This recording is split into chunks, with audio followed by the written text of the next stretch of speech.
जय जिनेन्द्र। पाठशाला के कार्यक्रम में इन दिनों भक्तामर स्तोत्र के काव्यों का अर्थ पढ़ाया जा रहा है। हमें उम्मीद है आपको अच्छा लग रहा होगा।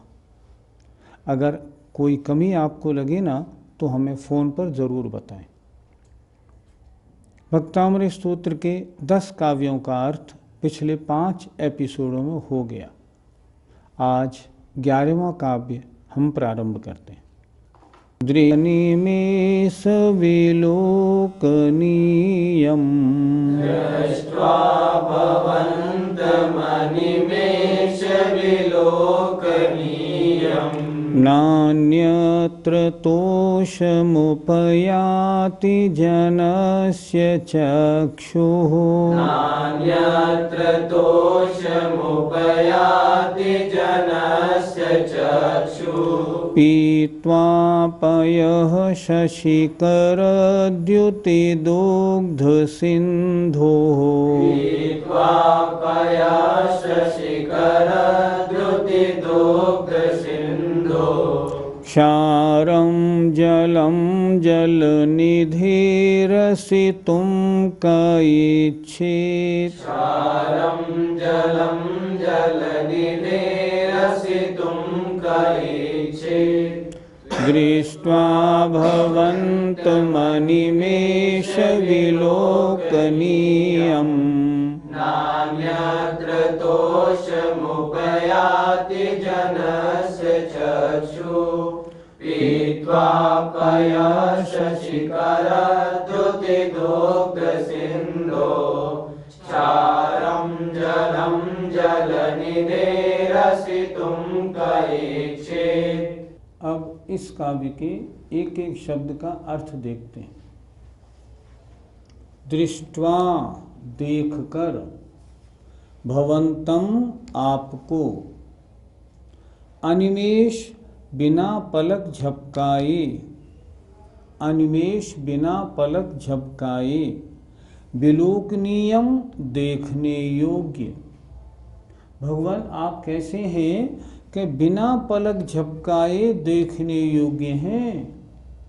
आपको जो देखने लगता है ना, फिर वो पलक झपकाने की नहीं सोचता। क्यों? ऐसी मुद्रा और दूसरे किसी की है ही नहीं। बिना पलक झपकाए देखने योग्य हे भगवन। भवंतम माने आपको, दृष्ट्वा माने देखकर, जनस्य मनुष्यों के, लोगों के, चक्षु माने नेत्र, न अन्यत्र, अन्यत्र माने अन्य कहीं भी, तोषम संतोष को, न उपयाति प्राप्त नहीं होते हैं। क्या बढ़िया, कितना सुंदर काव्य है। हे भगवान, बिना पलक झपकाए देखने योग्य आपको, आपको देखकर जनस्य लोगों के नेत्र, अन्यत्र अन्य कहीं भी, तोषम माने संतोष को, न उपयाति प्राप्त नहीं होते हैं। जिसने आपको नज़र भर के देख लिया, अब वो चाहे कितनी ही कहीं की भी मुद्रा देख ले, उसका जी नहीं भरता। क्या लिख रहे हैं? उदाहरण देखें आप, कितना सुंदर है। दुग्ध सिंधो, दुग्ध माने क्षीर, दूध, क्षीर सागर के, शशि माने चंद्रमा, कर माने किरण, चंद्रमा की किरणों के समान कांति वाले, पयः माने जल को पीकर, पीत्वा माने पीकर, जल निधेः समुद्र के, क्षारम जलम खारी पानी को, रसितुम चखने की कौन इच्छा करता है? कोई नहीं करता। उदाहरण क्या दिया? जिसने क्षीर सागर का जल पिया हो, क्षीर सागर का जल कैसा? दूध जैसा। उसका नाम ही है ना, क्षीर माने दूध, दूध का समुद्र। दूध नहीं होता, लेकिन उसका पानी दूध जैसा होता है और दूध जैसा स्वाद होता है। जिसने क्षीर सागर का जल पिया हो। कैसा? चंद्रमा की किरणों जैसी जिसकी चमक, रंग, कलर चंद्रमा की किरणों जैसा सफेद, ऐसे क्षीर सागर के जल को पीकर जल निधे, हमारे प्रशांत महासागर खाड़ी का क्षारम जलम, क्षार खारी पानी चखने की कौन इच्छा करेगा? कोई इच्छा नहीं करेगा। भगवान जिस तरह क्षीर सागर के जल पीने वाले को प्रशांत महासागर और बंगाल की खाड़ी के समुद्र का पानी अच्छा नहीं लगेगा, मन में इच्छा ही नहीं करेगा, उसी तरह हे भगवान जिसने एक बार आपकी वीतराग मुद्रा का दर्शन कर लिया, अब वो किसी भी मुद्रा को देख ले, उसे कोई मुद्रा संतुष्ट नहीं कर पाएगी, उसे संतोष होगा ही नहीं।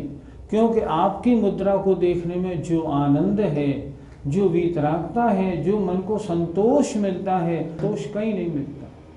फिर देखें एक बार, अनिमेष विलोकनीयम, बिना पलक झपकाए देखने योग्य हे भगवन, भवंतम माने आपको देखकर, जनस्य माने लोगों के, मनुष्यों के, जीवों के, चक्षु माने नेत्र, अन्यत्र ना अलग कर दीजिए, अन्यत्र माने अन्य कहीं भी, तोषम संतोष को, न उपयाति प्राप्त नहीं होते। उदाहरण दे रहे हैं, शशिकरद्युति चंद्रमा की किरणों के समान चमकदार रंग वाले क्षीर सागर के पयो माने जल को पीकर कौन ऐसा होगा जो समुद्र के खारी जल को चखने की इच्छा करेगा? कोई भी नहीं करेगा। जिसने क्षीर सागर के जल का आनंद लिया है, वो समुद्र का खारा पानी कभी पीना चाहेगा? कभी नहीं। उसी तरह भगवान जिसने आपकी प्रशांत वीतराग मुद्रा का दर्शन किया है, छवि वीतरागी नगन मुद्रा दृष्टि नाशा पे धरें, जिसने ऐसी मुद्रा का दर्शन किया है, अब उसके नेत्र और कहीं संतोष को कैसे प्राप्त हो सकते हैं? बिल्कुल सुंदर और बिल्कुल सही लिखा। पंडित जी, भगवान में ऐसी क्या विशेषता है जिससे उन्हें अनिमेष विलोकनीय कहा? अनिमेष बिना पलक झपकाए, विलोकनीय देखने योग्य। मैं आप सब छात्रों से एक बात पूछता हूँ, आपने गोमतेश्वर भगवान बाहुबली के दर्शन किए, आपने कुंडलपुर बड़े बाबा के दर्शन किए, आपने चांदखेड़ी बाबा के दर्शन किए भगवान आदिनाथ के। मैं पूछता हूँ, आपने अपने जीवन में क्या किसी भी मंदिर में ऐसी सुंदर मूर्ति, ऐसी मनोहारी मूर्ति देखी? नहीं देखी। इसलिए कहा अनिमेष विलोकनीयम, भगवान जो आपको देखता है ना, वो पलक झपकाने की भी इच्छा नहीं करता। क्यों? अरे ये अद्भुत मूर्ति है। जब पहली बार जवाहरलाल नेहरू ने सोनवेल गोला की मूर्ति के दर्शन किए, आए थे 30 मिनट को, 55 मिनट तक तो वो उसको निहारते ही रहे। क्यों निहारते रहे? उनका सेक्रेटरी बोला सर समय हो गया है, बोलो मत। फिर बोला 40 मिनट होने पर, सर 40 मिनट हो गई, अभी छेड़ो मत। क्यों देखते रहे? क्योंकि भगवान जो एक बार आपको देख लेना, फिर वो पलक झपकाने की सोचता ही नहीं। इसलिए भगवान का विशेषण अनिमेष विलोकनीय बिल्कुल ठीक विशेषण है। पंडित जी, भगवान के दर्शन करने के बाद अन्य कोई देवी देवताओं के दर्शन करने का मन क्यों नहीं होता है? हम कैसे हैं, जो और अधिक अच्छी कोई वस्तु मिले तब उसको देखने की इच्छा करते हैं। हमने कोई वस्तु देखी, अब उस जैसी या उससे अच्छी कोई वस्तु नहीं हो, उसको देखने का मन कभी करेगा? क्यों करेगा? नहीं करेगा। अब जब जो वीतराग मुद्रा, जो प्रसन्न मुद्रा भगवान की है, अन्य मुद्राओं को हम देखें तो किसी में क्रोध है, किसी में राग है, किसी में द्वेष है, किसी में कुछ है, किसी में कुछ है। उन मुद्राओं की बजाय राग द्वेष से रहित वीतराग मुद्रा कितनी मन को भाती है। कहते हैं जिसकी मूरत इतनी सुंदर, वो कितना सुंदर होगा। उस मूर्ति को देख के हम यही देखते रहते हैं, भगवान आपकी मूर्ति जब इतनी सुंदर है तो आप कितने सुंदर होंगे। तो ऐसी अद्भुत वीतराग मूर्ति को देख के फिर अन्य किसी को देखने का मन क्यों बनेगा, और देखेगा भी संतोष नहीं होगा, यही कहेगा नहीं नहीं मूर्ति तो वो ही अच्छी है, मुद्रा तो वो ही नंबर 1 है। पंडित जी, आचार्य ने जो उदाहरण दिया है उसकी क्या विशेषता है? इस उदाहरण की बड़ी विशेषता है। जब से होश संभाला, पिछले 20, 30, 40 सालों से मैं आचार्य विद्यासागर जी महाराज के पास जाता हूँ। मैंने उनकी और संघ में जो अन्य मुनि हैं उनके दर्शन और उनकी चर्या देखी। मुझसे लोग कहते हैं आप उन्हीं के पास क्यों जाते हैं और कहीं क्यों नहीं जाते। तो मैं उनसे कहता हूँ पीत्वा पयः शशिकरद्युति दुग्ध सिंधो क्षारम जलम जलनिधे रसितुम कैच्छेत। जिसने आचार्य विद्यासागर जी का संग और उसकी चर्या के दर्शन किए हों, अब उसका मन और कहीं नहीं लग सकता। क्यों? वर्तमान में सर्वश्रेष्ठ चर्या उनकी और उनके संग की ही दृष्टिगोचर होती है। कितना सुंदर उदाहरण दिया है आचार्यों ने, आचार्य मानतुंग महाराज ने। जिसने क्षीर सागर का जल पिया हो, क्षीर सागर का जल दूध जैसा मीठा। अब जिसने क्षीर सागर का जल पिया हो, ऐसा जीव क्या समुद्र के खारी पानी को पीना चाहेगा? क्यों पिएगा? कभी नहीं।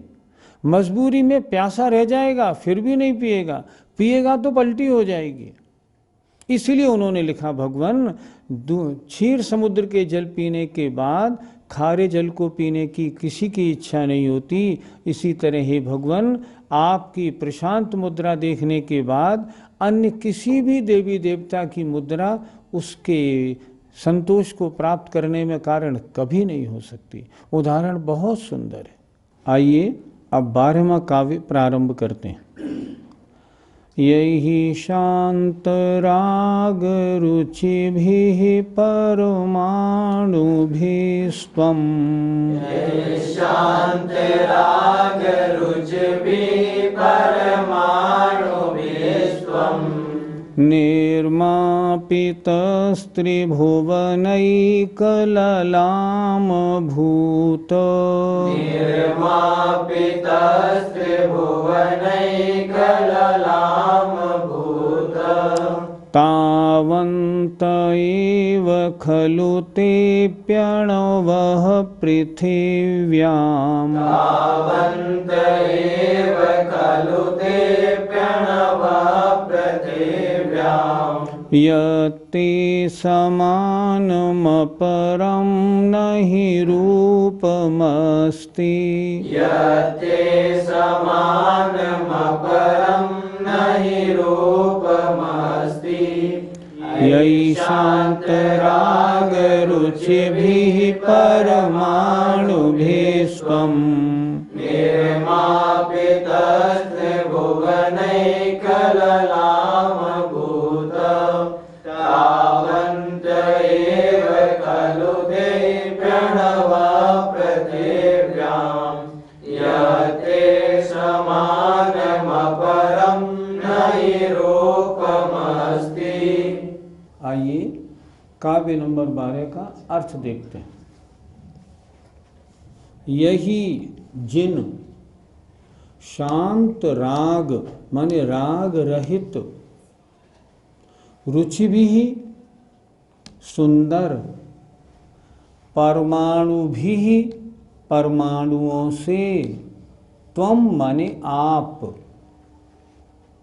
फिर देखें जिन राग शांत, राग से शांत, जिनका राग शांत हो गया है, राग रहित, रुचि भी माने सुंदर, परमाणुओं से, त्वम माने आप, निर्मापितः रचे गए हैं, आपका शरीर बना है।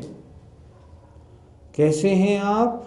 त्रिभुवन तीनों लोकों के एक एकमात्र, ललाम माने मस्तक स्वरूप, अर्थात तीनों लोकों में एकमात्र आप सर्वश्रेष्ठ हैं।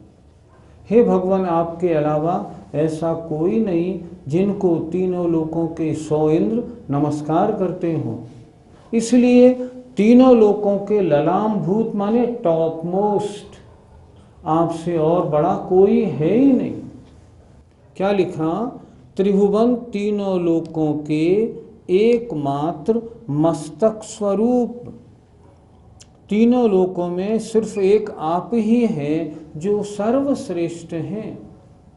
तो हे तीनों लोकों में सर्वश्रेष्ठ भगवन, जिन राग रहित सुंदर परमाणुओं से आप रचे गए हैं, आपका शरीर बना है,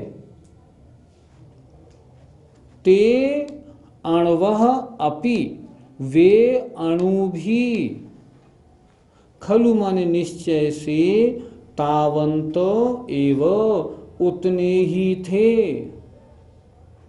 फिर देखें तो वे, ते माने वे, अण्वः माने अणु, अपि माने भी, ते अपि अण्वः, वे अणु भी, खलु माने वास्तव में निश्चय से, तावंत एव उतने ही थे। क्यों? यत माने क्योंकि पृथिव्याम इस पृथ्वी पर, ते समानम आपके समान, अपरम माने दूसरा, रूपम रूप नहीं है। भगवान, आपका शरीर जिन परमाणुओं से बनाया गया, लगता है वह रॉ मटेरियल उतना ही था। जितने परमाणु थे आपके शरीर बनाने में सारे के सारे लग गए। जब लग गए तब फिर अन्य आप जैसा रूप इस पृथ्वी पर फिर कहाँ से दिखेगा? नहीं दिखेगा। और इसीलिए नहीं दिखता क्योंकि जिन सुंदर परमाणुओं से भगवान आपकी रचना हुई है वे परमाणु थे ही उतने, तो अन्य रूप बनेगा कहाँ से? कितना सुंदर काव्य लिखा है। आइए फिर देखें, तीनों लोकों के त्रिभुवन, तीनों लोकों के एक माने एकमात्र, ललाम माने मस्तक स्वरूप, एक आप ही हैं जो तीनों लोकों में सर्वश्रेष्ठ हैं। तीर्थंकर से बड़ा कोई तीनों लोकों में है ही नहीं। तो तीनों लोकों के एकमात्र मस्तक स्वरूप सर्वश्रेष्ठ हे भगवान, जिन राग रहित, रुचि माने सुंदर, परमाणु भी परमाणुओं से, परमाणुओं के द्वारा त्वम निर्मापितः आपकी रचना हुई है। ते अण्वः अपि, वे अणु भी, खलु माने वास्तव में, तावंतो एव उतने ही थे। कहाँ? पृथिव्याम इस पृथ्वी पर, इस पृथ्वी पर और उसके अलावा अणु बचे ही नहीं। क्यों? कि वह मटेरियल उतना ही था। क्यों? यत माने क्योंकि, ते समानम आपके समान, अपरम माने अन्य, रूपम रूप नहीं अस्ति कोई है ही नहीं। जो सुंदरता भगवान आप में है वो सुंदरता कहीं दिखाई नहीं पड़ती। इसलिए आचार्य लिख रहे हैं, भगवान मैं ऐसा सोचता हूँ कि आए भी वैसी सुंदरता कहाँ। क्यों? कि वैसा रॉ मटेरियल उतना ही था तो समाप्त हो गया। अब आप जैसा रूप कैसे बने? कितना सुंदर काव्य लिखा। पंडित जी, भगवान को जब केवल ज्ञान हो जाता है तो उनके शरीर में क्या अंतर पड़ जाता है? तीर्थंकर भगवान का शरीर जन्म से औदारिक होता है। हमने माना समचतुरस्र संस्थान वाला होता है, अंग अंग बहुत सुंदर, इतना सुंदर जिससे सुंदर कोई बना ही नहीं सके। समचतुरस्र संस्थान भी, वो भी उत्कृष्ट अनुभाग वाला, अति सुंदर। अच्छा, सहनन भी पहला, वज्र वृषभ नाराज सहनन। इसलिए जन्म से ही तीर्थंकर भगवान सर्वोत्कृष्ट शरीर लेके पैदा होते हैं। उनके शरीर को निर्माण करने वाली जो वर्गणाएं होती हैं वो भी अनोखी होती हैं। और जब भगवान को केवल ज्ञान हो जाता है तब क्या अंतर पड़ता है? तब ये अंतर पड़ता है कि भगवान के शरीर में जितने भी अन्य जीव होते हैं ना, वो सारे जीव 12वें गुणस्थान में समाप्त हो जाते हैं। और 13वें गुणस्थान में जब भगवान केवली बनते हैं ना, तब उनके शरीर में अन्य कोई भी जीव रंच मात्र नहीं रहता। पहले जब तक केवल ज्ञान नहीं हुआ था तब तक शरीर में से कांति नहीं निकलती थी, और केवल ज्ञान होने के बाद शरीर में से कितनी कांति निकलती है? कहते हैं करोड़ों सूर्य और चंद्रमाओं से भी अधिक। इसलिए भगवान के शरीर की परछाई भी नहीं पड़ती। इसलिए भगवान के शरीर में जन्म से अति सुंदर और उसके बाद फिर कहलाता है परम औदारिक। उनके शरीर के अंदर फिर कोई धातु जो है ना, वो धातु या कोई भी ज़रा भी गलत नहीं पाई जाती। धातु तो होती हैं पर एकदम शुद्ध होती हैं। कोई भी अशुद्ध धातु शरीर में नहीं पाई जाती और कोई जीव भी नहीं पाया जाता। पंडित जी, हमने सुना है कि कामदेव बहुत सुंदर होते हैं, तो क्या भगवान उनसे भी ज़्यादा सुंदर होते हैं? एक बार हमने आचार्य विद्यासागर जी महाराज से प्रश्न पूछा था। हमने पूछा, महाराज कामदेव ज़्यादा सुंदर या चक्रवर्ती ज़्यादा सुंदर या तीर्थंकर भगवान ज़्यादा सुंदर? आचार्य जी ने कहा सुंदरता सर्वश्रेष्ठ तीर्थंकरों की। हमने कहा आचार्य श्री ऐसा क्यों? तो उन्होंने बताया, देखो कामदेव को देख के जो कामदेव को देखता है ना, उसके चित्त में वीतरागता नहीं राग उत्पन्न होता है, जबकि तीर्थंकरों को देखने वालों के चित्त में वीतरागता उत्पन्न होती है। पहला विशेषण। दूसरी बात, चाहे कामदेव हो चाहे चक्रवर्ती हो, कोई भी हो, जब उनकी वृद्धावस्था आती है तो उनके चेहरे पे झुर्रियाँ पड़ती हैं और सब चेहरे से बूढ़े दिखाई पड़ते हैं। लेकिन तीर्थंकर भगवान की आयु कितनी हो? भगवान ऋषभदेव की आयु 84 लाख पूर्व, मतलब संख्यों वर्ष। लेकिन अंतिम समय तक उनकी वो कैसे लगते रहे? जैसे 30 वर्ष के युवा होते हैं। उनके चेहरे पे झुर्री का काम नहीं, शरीर में रंच मात्र भी, कोई भी जरा भी बुढ़ापे का चिन्ह दिखाई नहीं पड़ता। तो सुंदर कौन हुआ? ज़्यादा सुंदर तो तीर्थंकर ही हुए। इसलिए तीर्थंकर भगवान को सबसे अधिक सुंदर माना गया है। इनसे सुंदर पृथ्वी पर ना कोई हो सकता है, ना कोई हुआ है, ना आगे होगा। पंडित जी, तीनों लोगों में भगवान से सुंदर कोई क्यों नहीं होता? सुंदरता किस कर्म के उदय से बनती है? शुभ नाम कर्म के उदय से।